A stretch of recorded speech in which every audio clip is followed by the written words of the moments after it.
Dan waktu sampai di dekat sumur itu, saya seperti kesurupan. Saya pegang anak saya dan saya coba dorong ke sumur. Anak saya terkejut dan sangat terpukul. Dia memandang saya sangat ketakutan dan seperti tidak percaya. Ayah, jangan ayah. Jangan ayah, jangan hianati amanah. Dia memohon dengan ketakutan dan memelas, sangat memelas.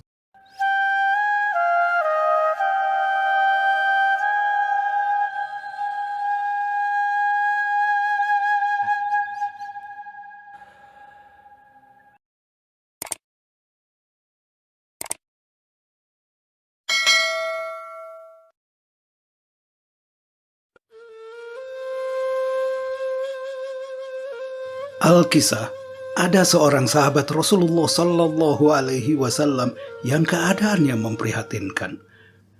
Ketika berbincang dengan yang lain, tak jarang wajah sahabat ini tiba-tiba berubah sedih. Kemudian bahunya berguncang dan air matanya mengalir deras.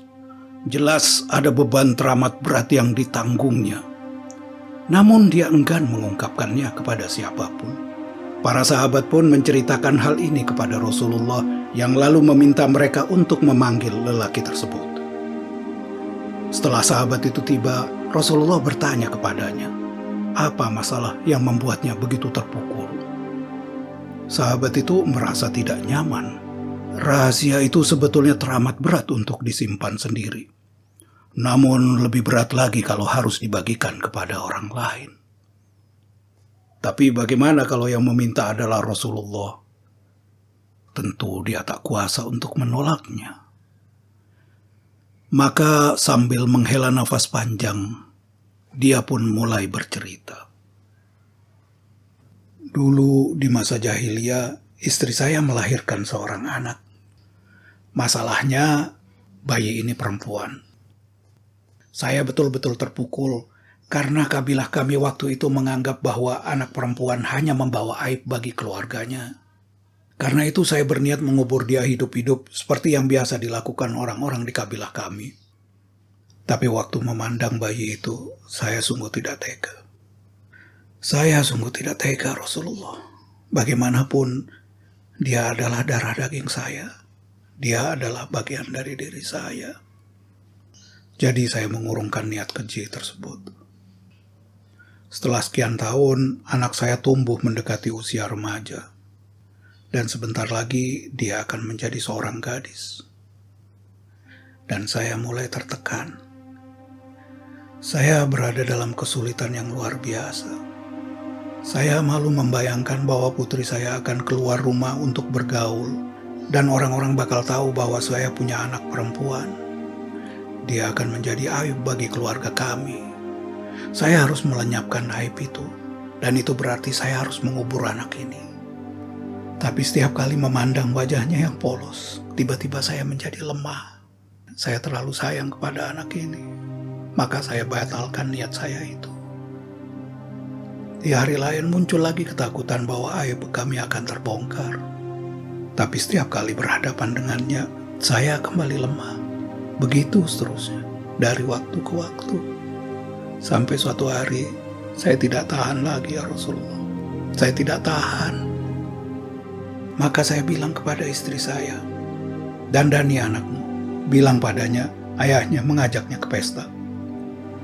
Istri saya tahu apa yang ada di benak saya, walaupun saya tidak mengatakannya. Dia tiba-tiba pucat. Badannya gemetar. Dia tahu bahwa saya sedang merencanakan sesuatu yang sangat buruk, tapi dia tidak berkata apa-apa. Dia tahu kali ini saya tidak mungkin dicegah. Maka sambil menangis dia mendandani anak saya. Waktu anak saya bertanya ada apa, dia hanya menjawab dengan suara lirih. Tidak ada apa-apa, nak. Tidak ada apa-apa. Setelah anak saya selesai didandani, saya pun mengajak anak saya pergi. Tiba-tiba istri saya menggamit tangan saya. Dengan air mata yang mengucur deras, dia membisikkan kata-kata agung yang membuat saya menggigil mendengarnya. Anak kita adalah amanah. Jangan hianati amanah.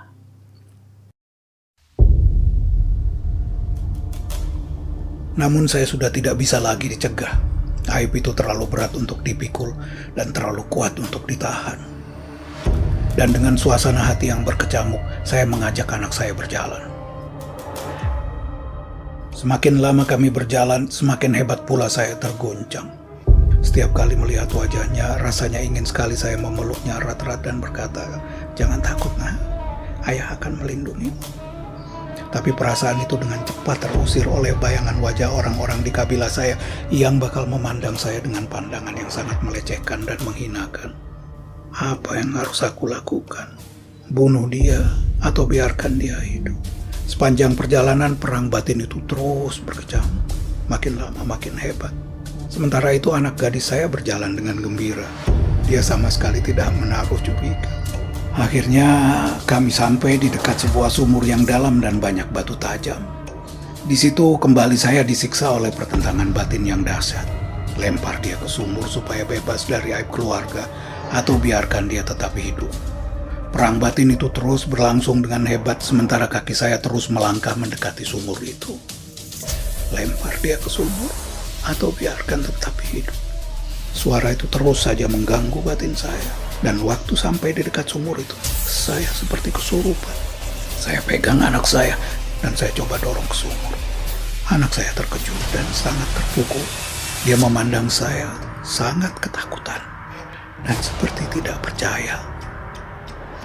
"Ayah, jangan ayah. Jangan ayah. Jangan hianati amanah." Dia memohon dengan ketakutan dan memelas. Sangat memelas. Namun saya sudah gelap mata. Saya pegang anak saya dengan keras, lalu saya lempar ke dalam sumur. Oh Rasulullah. Sementara tubuhnya meluncur ke dalam sumur yang dalam itu, saya terus mendengar dia berkata, "Jangan ayah, jangan sia-siakan amanah. Jangan sia-siakan amanah." Sampai akhirnya suara mungilnya mulai sayup dan akhirnya hilang sama sekali. Sampai di sini sahabat itu mengakhiri ceritanya. Wajahnya seperti terpanggang oleh kesedihan yang tak tertanggungkan. Dia tak kuasa lagi untuk melanjutkan ceritanya. Dan Rasulullah Shallallahu Alaihi Wasallam yang sedari tadi hanya diam, kemudian berkata dengan penuh kesedihan, "Kalau saja Allah mengizinkan saya untuk menghukum orang yang di masa jahiliyah telah membunuh orang yang tak bersalah, saya akan memulai hukuman itu dengan engkau." Sementara ia berkata, air matanya deras mengaliri pipi dan janggutnya dan membasahi pakaian manusia agung itu. Hatinya yang teramat lembut telah diguncang dengan sangat keras oleh kisah yang baru saja didengarnya. وَإِذَا الْمَوْءُودَةُ سُئِلَتْ بِأَيِّ ذَنبٍ قُتِلَتْ